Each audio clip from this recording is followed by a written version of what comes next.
This little red racer, with its quiet ways, created the biggest blast in all the long and noisy history of motor racing. It happened at Indianapolis. For the last half-century, most major auto engineering developments found their way to the Indianapolis Motor Speedway. But during the 50s, the latest developments were slow in reaching the speedway. Aircraft developments have long been applied to land vehicles on the salted Bonneville, where you go in a straight line and can use a parachute to stop. But where a car had to maneuver, had to drive through the wheels, the familiar piston engine still held sway. One aircraft development, the turbine engine, had been tried, but none had succeeded in making the starting lineup. Andy Granatelli, director of the famous STP racing team, set out to change that. As he put it, through the years, turbines have had their problems, and I just feel that now is the time. Back in 1952... just as eager were Andy's brothers, Joe and Vince, co-designers and builders. Buy that car and put a turbine in it. The Granatelli brothers drew on a circle of associates in the aircraft and space field.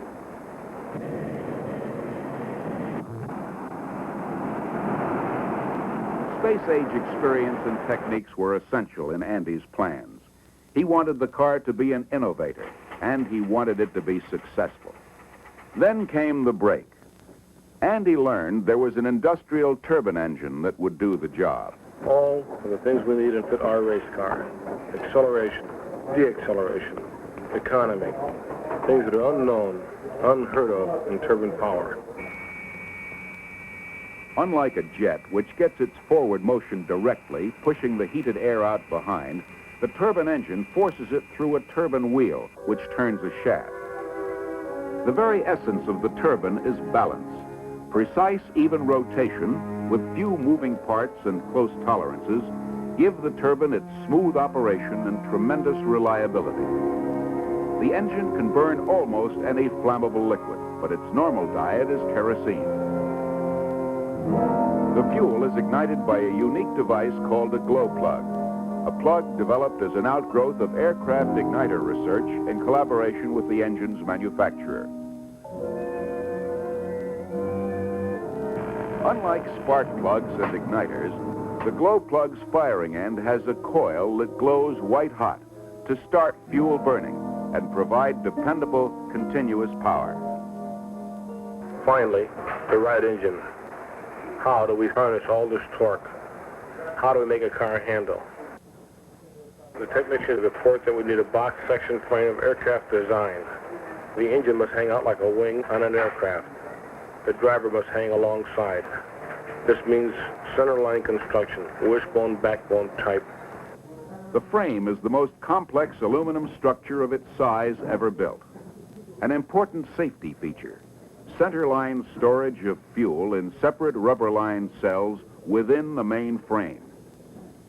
Wind tunnel tests. Several body shapes were studied to achieve the best aerodynamics, with special attention paid to ground effect, the compression of airflow between the car and the surface of the track beneath it. A new shape called ellipse variant was arrived at and began to take form in fiberglass. Four-wheel drive means extra weight, but it also means vastly improved handling and far more efficient use of the engine's torque. I think we've built a car finally that is the safest car known. The wishbone, backbone type construction to stand a 30G head-on crash. The fuel, kerosene, contained right smack down the center of the car in the frame, and of course four-wheel drive gives them handling second to none. After 3 long years of painstaking development, the car was revealed to the public.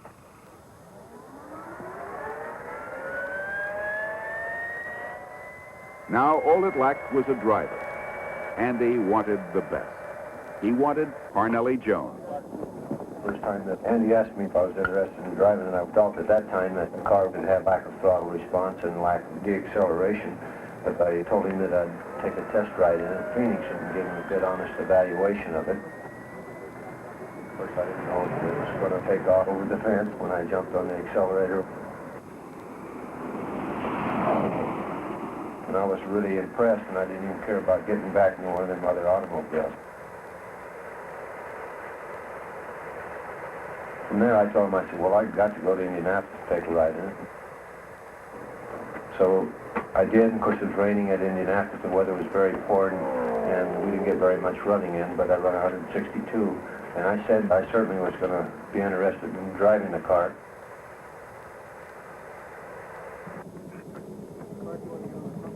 The car had been built to conform exactly to the U.S. Auto Club rule book. Vince, you want to measure that one, Bill? Yes. USAC officials perform a technical inspection to make sure.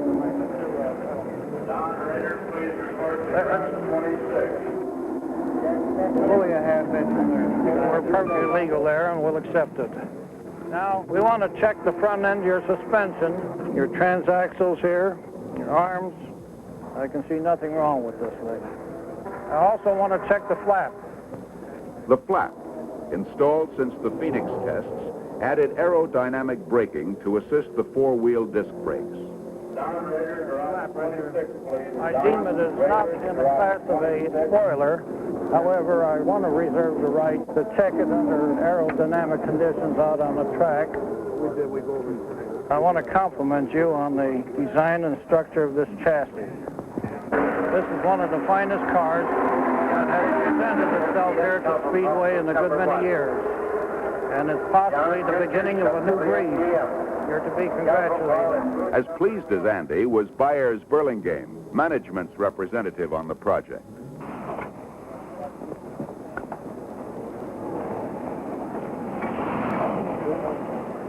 The flap proved itself in track tests, and the process of preparing for the race began.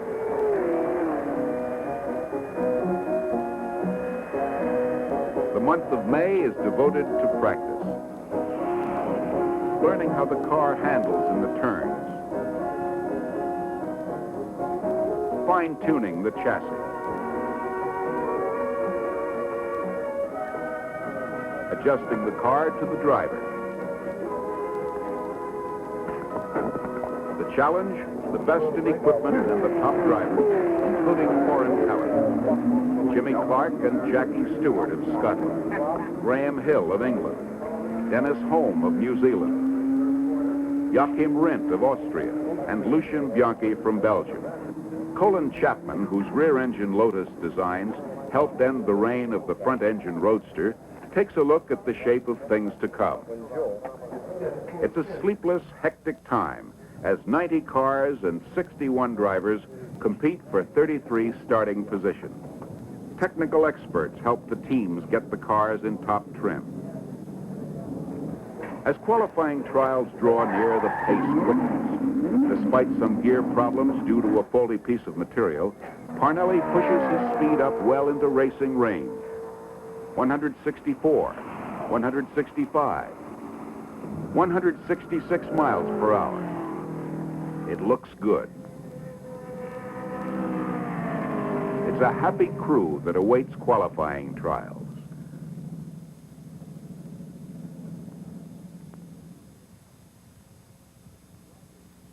First day of qualifying. Drivers drew lots the night before, and Parnelli's turn is too far down the line for his number 40 to appear on the pylon. It will be a long wait. I knew that the car wouldn't be an extreme qualifier because I knew that the other fellows could put the nitro and out horsepower quite badly. With the nitro, high-energy nitromethane fuels used by piston engine cars, qualifying speeds were running very high. But Parnelli didn't do so badly. Using his normal fuel, his first lap speed was 166.482. Qualifying speed is the average of 4 laps. 166.482 again. 165.899. 165.441 for an average of 166.075. The turbo car finally qualified 6th in a field of 33.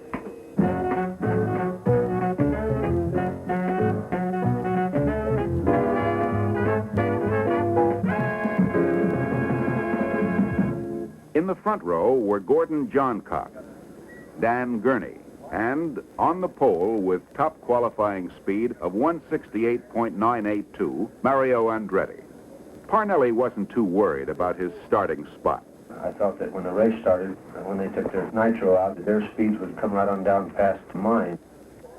Nothing left before race day except pit practice, where the pit crews rehearse routines to minimize the time that will be spent on each of the 2 mandatory pit stops during the course of those 500 miles. 3 STP specials and 3 Wagner Lockheed cars will be in the lineup. More qualifiers from one sponsor than ever before.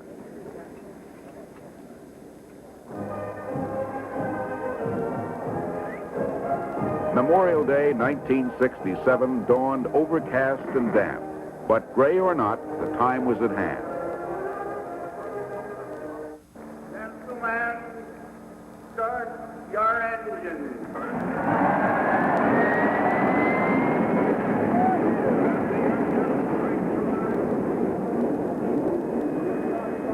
After the traditional parade and pace laps, bringing the cars up to speed in starting order, the pace car pulls into the pits and the race is on.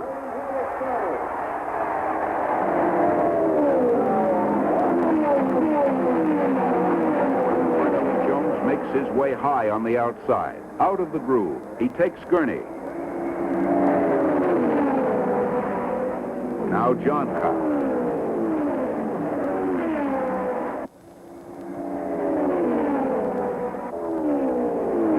Now he gets Andretti. Let's replay it for a closer look. Andretti downshifts to multiply his torque, gets the jump on the field, but damages his clutch. I really didn't have the intentions of passing all them fellas, but they all started going to the groove. I'm sitting out there, I can't get down anyway unless I back off and follow 2 or 3 other automobiles in that were behind me, so I thought that I might as well go past 2 or 3 of them and see what the outcome is after I get out of the corner. It just seemed relatively easy. Of course, I was right there behind Andretti, and we actually gained on him right through turn 2, and by the time we hit the straightaway and he moved out to the fence, it was just wide open for me. And so, halfway through the first lap, Parnelli Jones has slammed his turbo car into first spot.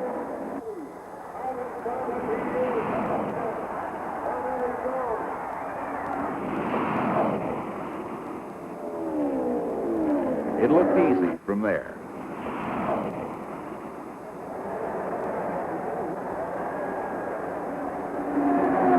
The race became a battle for second place. And then, for the second time in Indianapolis history, completion of the race is postponed because of rain. A clear day for the restart, with the cars in the order they were running when the red flag fell.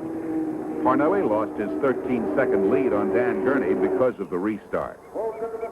And the race is on again.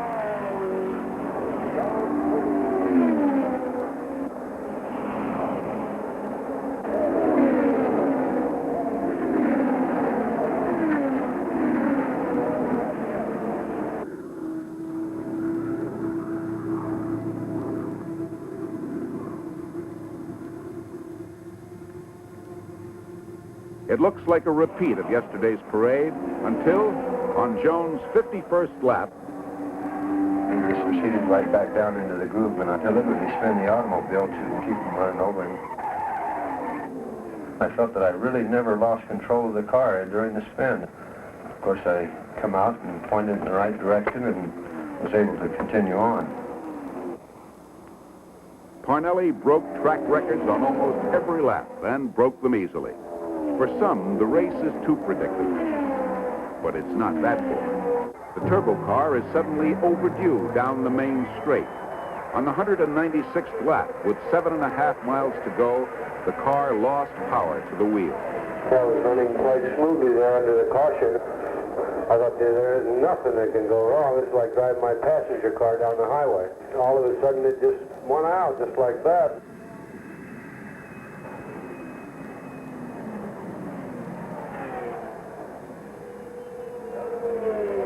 And then on the 200th lap,